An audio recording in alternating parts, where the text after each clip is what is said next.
జై శ్రీరామ్. మనం ప్రస్తుతం హైదరాబాద్లోని కర్మన్ ఘాట్ వద్ద ఉన్నాం. అయితే కర్మన్ ఘాట్ హనుమాన్ ఆలయం హైదరాబాద్ నగరంలోనే అతి పురాతనమైన అతి చారిత్రాత్మకం కలిగిన ఆలయం అని చెప్పవచ్చు. అయితే ఈ ఆలయానికి చరిత్రలో పలు రకాల చరిత్రలు కూడా చెప్పడం జరుగుతుంది. ప్రతాపరుద్రుడు 12వ శతాబ్దంలో ప్రతాపరుద్రుడి కాలంలో ఈ ఆలయం నిర్మించినట్లు కూడా చెప్పడం జరుగుతుంది. అయితే రెండవ ప్రతాపరుద్రుడు ఈ ఆలయ సమీపంలో తాను రెస్ట్ తీసుకుంటున్న సమయంలో కూడా ఆయనకి ఒక గర్జనలు వినపడం, సింహ గర్జన వినపడడంతో ఆయన ఉలికిపడి ఆ గర్జనలు ఎక్కడి నుంచి వస్తున్నాయని వెతుకుతున్న నేపథ్యంలోనే ఆయనకి హనుమాన్ కనపడి ఆయన ధ్యాన ముద్రలో కనపడ్డట్టు కూడా చెప్పడం జరుగుతుంది. అప్పటి నుంచి ఇక్కడ ఆలయం ప్రతిష్ఠ చెందినట్టు కూడా, తర్వాత ఆయనకి కలలో కనిపించి కూడా ఆయనకి కర్మన్ ఘాట్ అని, అంటే హృదయం దృఢంగా ఉంచుకో రాజా అన్నట్టు కూడా ఆయనకి చెప్పడంతో కూడా ఈ కర్మన్ ఘాట్ అనే పేరు వచ్చినట్టు కూడా చెప్పడం జరుగుతుంది. దానితో పాటు ఇక తర్వాత 400 ఏళ్ల తర్వాత, అంటే దాదాపు 12వ శతాబ్దం నుంచి 17వ శతాబ్దం టైంకి వచ్చేసరికి ఔరంగజేబు ఇక భారతదేశానిపై దాడి చేస్తున్న నేపథ్యంలోనే ఆయన అన్ని హిందూ ఆలయాలపై దాడి చేస్తున్న నేపథ్యంలో ఆయనకు కూడా హనుమంతుడు, అంటే వాళ్ళు ఇక్కడికి వచ్చిన వారి సైన్యం ఇక్కడికి రావడం జరిగింది. ఆ సైన్యం వచ్చిన నేపథ్యంలో వాళ్ళు ఇక్కడ హనుమాన్ యొక్క ఈ కర్మన్ ఘాట్ ఆలయం యొక్క ప్రహరిని కూడా తాకలేకపోయిన నేపథ్యం కనబడుతుందంట. ఆ సమయంలో కూడా ఔరంగజేబే స్వయంగా వచ్చి ఆలయాన్ని ఎట్లాగైనా హిందూ సామ్రాజ్యాన్ని ధ్వంసం చేయాలి, ఈ కర్మన్ ఘాట్ ఆలయాన్ని కూడా ధ్వంసం చేయాలని ఆయన ప్రయత్నించడం, తాను విఫలం అవడం, అప్పుడు హనుమంతుడే స్వయంగా కనపడి కూడా ఆయన హెచ్చరించినట్లు కూడా చరిత్ర చెబుతుంది. అప్పటి నుంచి కూడా మళ్ళీ కర్మన్ ఘాట్ అనే చెప్పడం జరుగుతుంది. ఇక ఈ ఆలయానికి దాంతో పాటు చరిత్రలతో పాటు కూడా చాలా ప్రాముఖ్యత ఉన్నప్పటి అప్పటి నుంచి ఈ ఆలయం చాలా ప్రసిద్ధి చెందినట్టు. హైదరాబాద్ నగరంలో ముఖ్యంగా మనం చూసుకుంటే భారీ ట్రాఫిక్ కానీ అన్ని ఉన్నప్పుడు కూడా ఈ ఆలయం మాత్రం ఆధ్యాత్మిక శోభతో చాలా ప్రశాంతంగా ఉంటుంది. హనుమంతుడు కూడా ధ్యాన ముద్రలో కనపడడం జరుగుతుంది. ఇంకా మనతో పాటు ఇక్కడ అంటే ఆలయానికి సంబంధించిన వారిని అడిగి అసలు ఇంకా చరిత్రలో ఇంకా ఎలాంటి ప్రాముఖ్యత ఉంది హనుమానికి తెలుసుకునే ప్రయత్నం చేద్దాం. ఈవో గారు కూడా ఉన్నారు, ఈవో లావణ్య గారు, వారితో మాట్లాడదాం. మొదటిగా మేడం చెప్పండి, ఇక్కడ ప్రాముఖ్యత ఏంది, ఇక్కడ కర్మన్ ఘాట్ యొక్క ప్రాముఖ్యత ఏంది? కర్మన్ ఘాట్ శ్రీ ధ్యానాంజనేయ స్వామి దేవాలయం. ఇందాక మీరు చరిత్ర చెప్పారు. ఆ రకంగా ఏంటంటే భక్తులకు ఇక్కడ కోరిన కోరికలన్నీ నెరవేరుతాయి. ముఖ్యంగా సంతానం లేని వారికి, వివాహం కాని వారు వచ్చి ముడుపు కట్టి మళ్ళీ కోరిక తీరాక వచ్చి మళ్ళీ వాళ్ళ మొక్కు చెల్లించుకుంటారు. సో అలా చాలా మంది వస్తుంటారు.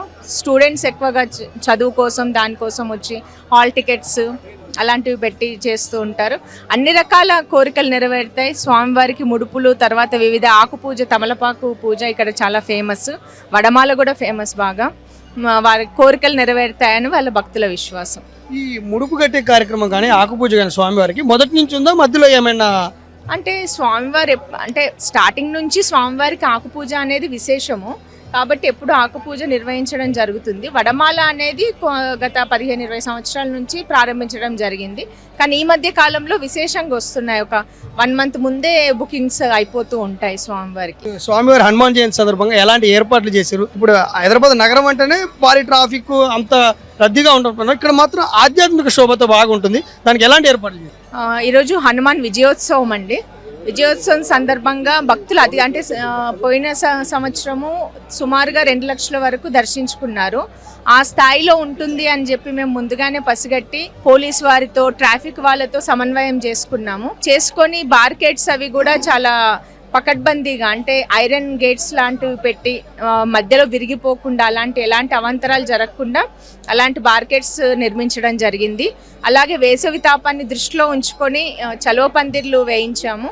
భక్తులందరికీ కూడా సేద తీరి దర్శనం చేసుకున్నాక మీరు గమనించవచ్చు, ఇక్కడ చాలా మంది కూర్చొని తీరిగ్గా ప్రసాదం తింటూ సేద తీరుతున్నారు.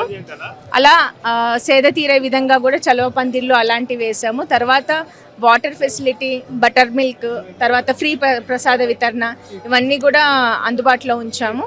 పులిహోర, లడ్డు, వడ ఇవన్నీ కూడా సేల్లో ఉంటాయి.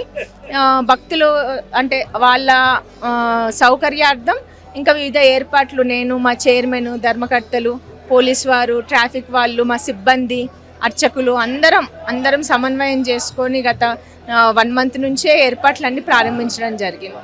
స్వామివారి శోభయాత్ర ఈరోజు ఏ సమయానికి ప్రారంభం అవుతుంది? ఎక్కడి నుంచి ఎక్కడి వరకు శోభయాత్ర కొనసాగే అవకాశం? ఆల్రెడీ స్టార్ట్ అయిపోయిందండి. 9 o'clockకి సాయిధామం పీఠాధిపతి వారు వచ్చి స్టార్ట్ చేశారు. ఇక్కడ నుంచి మళ్ళీ తాడుబండి వరకు ఉంటుంది శోభాయాత్ర. అది ప్రారంభం అయిపోయింది. స్టార్ట్ చేసాము. ఇప్పుడు స్టార్ట్ చేసి యాత్ర ఆల్రెడీ స్టార్ట్ అయిపోయింది, బయలుదేరింది, తాడుబండి వెళ్తుంది. అది ఇంతటి ప్రాముఖ్యత గల ఆలయం కాబట్టి భక్తులు సుమారుగా ఎంతవరకు అంటే ఎన్ని లక్షల వరకు వచ్చే అవకాశం? అదే అండి, లాస్ట్ టైం 2 lakhs వరకు వచ్చారు. నైట్ వరకు ఈ రోజు కూడా రావచ్చు. 2 lakhs. రద్దీ చూస్తున్నాం బాగా ఉంది, ఈసారి పెరిగే అవకాశం ఉంది. అంటే ఈసారి హాలిడే లేదు కదండి, లాస్ట్ టైం కొంచెం సెకండ్ సాటర్డే ఉండింది, అందుకు కూడా ఎక్కువ ఉన్నారు. ఈసారి వర్కింగ్ డే కాబట్టి మార్నింగే చాలా మంది వచ్చారు. అంటే ఇప్పుడు మీరు చూస్తే కనుక ఈ 10 o'clock వరకు చాలా మంది మ్యాక్సిమం వచ్చారు. 10 తర్వాత ఇంకా మిగతా వాళ్ళు వస్తారు. మధ్యాహ్నం 2 గంటల వరకు కూడా ఉంటుంది. దాని తర్వాత మళ్ళీ 4 నుంచి పెరుగుతుంది. ఈవినింగ్ 6 o'clockకి రథోత్సవం ఉంటుంది. వెళ్ళి వచ్చేసరికి 9:30, 10 అలా అవుతుంది. ఫైనల్ గా ఇప్పుడు గతంలో కేసీఆర్ యాదాద్రిని డెవలప్ చేసిండు, తర్వాత ఇప్పుడు రేవంత్ రెడ్డి ప్రభుత్వం కూడా వేరే ఆలయాన్ని డెవలప్ చేయడానికి ఫండ్స్ ఇస్తుంది కదా, భద్రాచలానికి 300 కోట్లు ఇస్తున్నారు కదా. మరి కర్మన్ ఘాట్ కూడా హైదరాబాద్ లో చాలా ఫేమస్ కాబట్టి ఏమైనా ప్రభుత్వం నుంచి డెవలప్మెంట్ కోసం ఏమన్నా? మాది ఇటీవలే మొత్తం దేవాలయం యొక్క మాస్టర్ ప్లాన్ సబ్మిట్ చేయడం జరిగింది.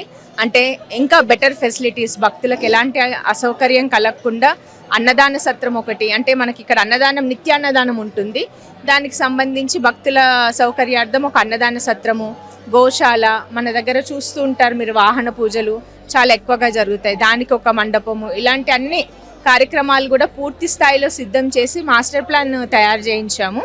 ఈ మాస్టర్ ప్లాన్ని గవర్నమెంట్కి వెళ్ళింది, వారు ఆమోదించిన పిదప తదుపరి కార్యక్రమాలు ప్రారంభిస్తాం. ప్రభుత్వం సీఎం గారి ఆధ్వర్యంలో, మంత్రి గారి ఆధ్వర్యంలో ఇవన్నీ కార్యక్రమాలు జరుగుతున్నాయి.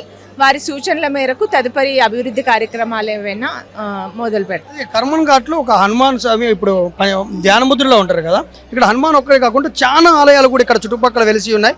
దానికి అసలు ప్రధాన కారణం ఏమిటి? అంటే మెయిన్ మనకి ధ్యానాంజనేయ స్వామి ఆలయం ప్రతాపరుద్రుని టైంలో చేశారు వాళ్ళు. దాని తర్వాత ఉపాలయాలు తర్వాత వస్తున్న రాజులు కానివ్వండి, తర్వాత ప్రభుత్వాలు వాళ్ళ హయాంలో ఉపాలయాలు నిర్మించడం జరిగింది. ఏర్పాట్లు మంచి పర్ఫెక్ట్ ఉన్నాయి, అన్ని ప్రపోజల్ అన్ని బాగున్నాయి. భక్తులకు లైన్లు కానీ ఇబ్బందులు ఏం లేవు, వాటర్ కానీ మజ్జిగ కానీ ఫ్రూట్స్ కానీ ప్రతి ఒక్కరిని సప్లై చేస్తున్నాం మేము, ఏది ఇబ్బంది పడకుండా. అన్ని ఏర్పాట్లు మా డైరెక్టర్ కానీ మేము కానీ అన్ని అక్కడ చూసి అన్ని విధాల ఇంత ఇబ్బంది లేకుండా నడుస్తుంది. ఇప్పటికీ పొద్దున్న నుంచి 40-50 40-50 వేల మంది వచ్చారు ఇప్పటికే. ఇప్పుడు ఇంకా మధ్యాహ్నం వచ్చేటోళ్ళు బాగుంటారు.